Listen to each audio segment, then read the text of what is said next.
Hello and welcome back to Study Art History with me. I'm Nancy Spurlock, a 10-year self-taught artist. I have a little bit of a story.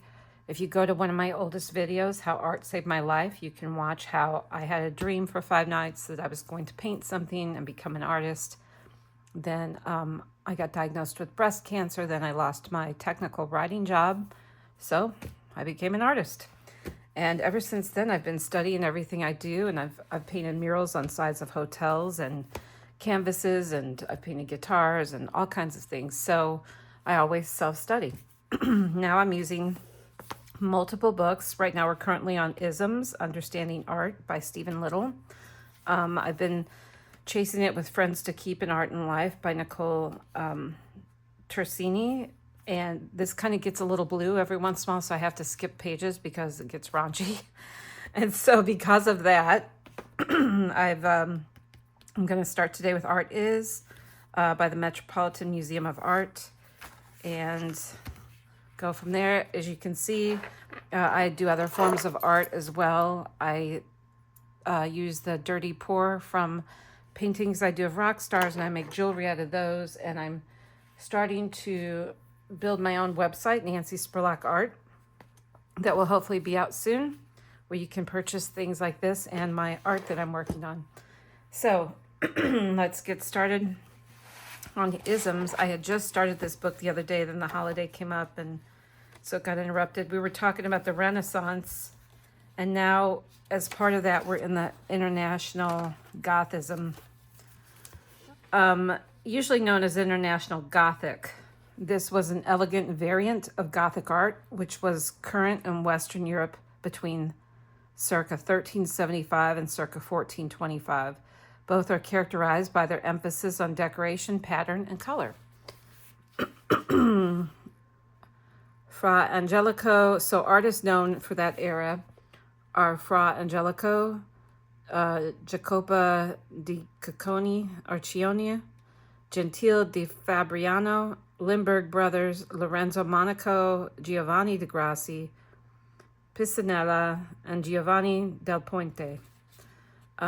It's described as courtly, idealized, ceremonial, and divine.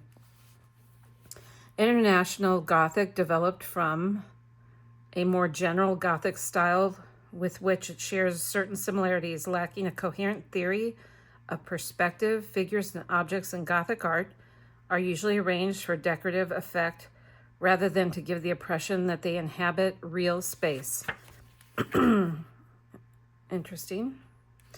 Distortions of size and scale are common in all forms of Gothic art.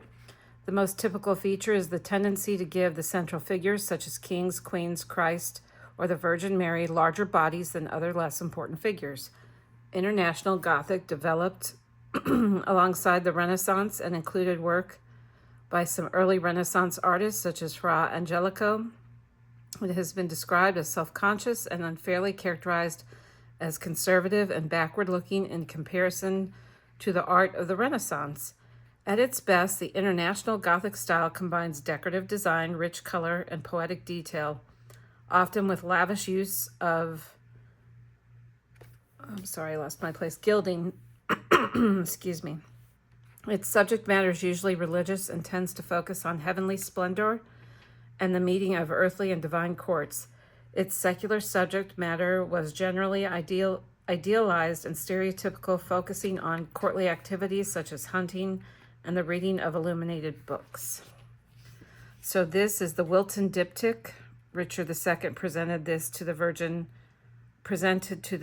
and Child by his patron Saint John and John the Baptist, and Saints Edward and Edmund.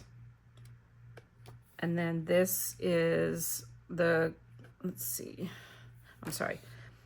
one is, oh, I see, this is the whole thing. Like, this is the larger painting. This hangs in the National Gallery in London. I'd like to go there. I've been to the Louvre in Paris, but I've never been to there. I've been to London as well. I've just never been to the National Gallery. This is Christ glorified in the court of heaven, Fra Angelico. So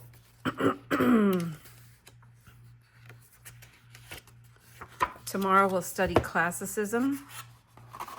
And all these books, I'm leaving Amazon links in the description if you're interested in reading those or studying those. Now this is going to be funny, usually.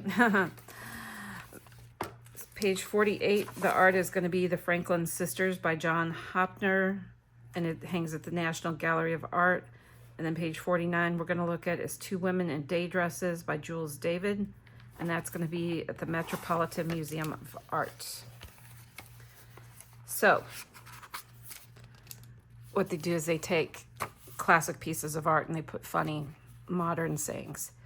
Your mom said your art was bad. So what? She has a poster of the Mona Lisa saying, live, love, laugh. What does she know? That woman said my dress is the second ugliest thing she's ever seen, after my hat. Say the word and I will strangle her with my enormous butt bow. Okay. So, I'll get to these tomorrow.